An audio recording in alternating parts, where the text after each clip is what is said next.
Hey groomers, Tyler here out of Colorado. Wanted to explain a little thing about thinners. I just made a video, but it was too long for Facebook, so I'm going to try and do this quick.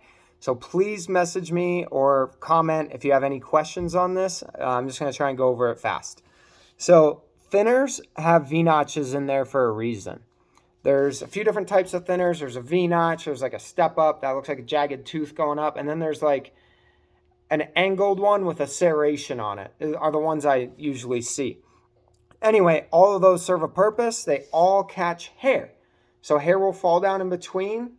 Let's say these two are the V-notches, so make them a little smaller, and that's a space between. So when your hair comes down, some will get caught in the V-notch, and then some will go to the bottom. So that allows the blade to come down and cut it. And if you look at your thinner, you'll notice the blade does not go all the way down to the bottom. And that's because hair will get caught up here and this blade comes down and cuts it. If these V-notches are not there to hold the hair, this blade will push most of that hair right in between all the teeth, not cut. So that's why we need the V-notches. If your sharpener took off the V-notches, they ruined your thinner.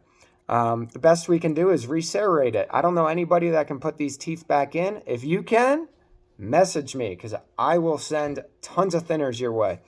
That have this issue. But most of the time I'll just try to reserrate those teeth just to give them a little, like make the hair stick a little bit. But most of the time I just say it's better to invest your money into a brand new thinner. If you can get that sharpener to refund your money for the sharpening and replace that thinner for you.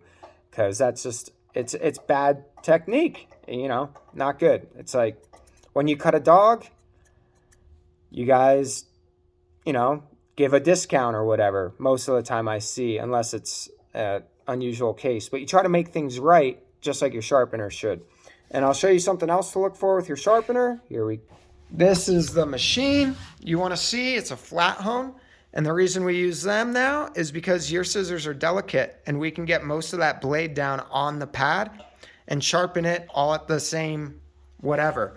Whereas a lot of old school guys or whatever, untrained, use something like this. This is not a grinder. This is just a buffing wheel for my knives.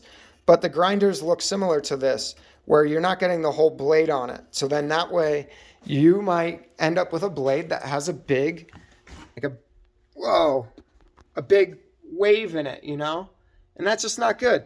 So if you see that from your sharpener, try and get a refund and maybe look for a new sharpener.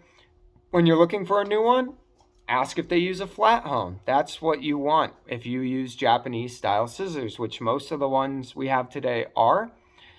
Even the German styles, I do them all on a Flathone. I have a twice as sharp sitting in a box that I use for sewing machine scissors, like real heavy duty sewing machine scissors. That's what they're good for. They're not good for your delicate Japanese high-end grooming scissors.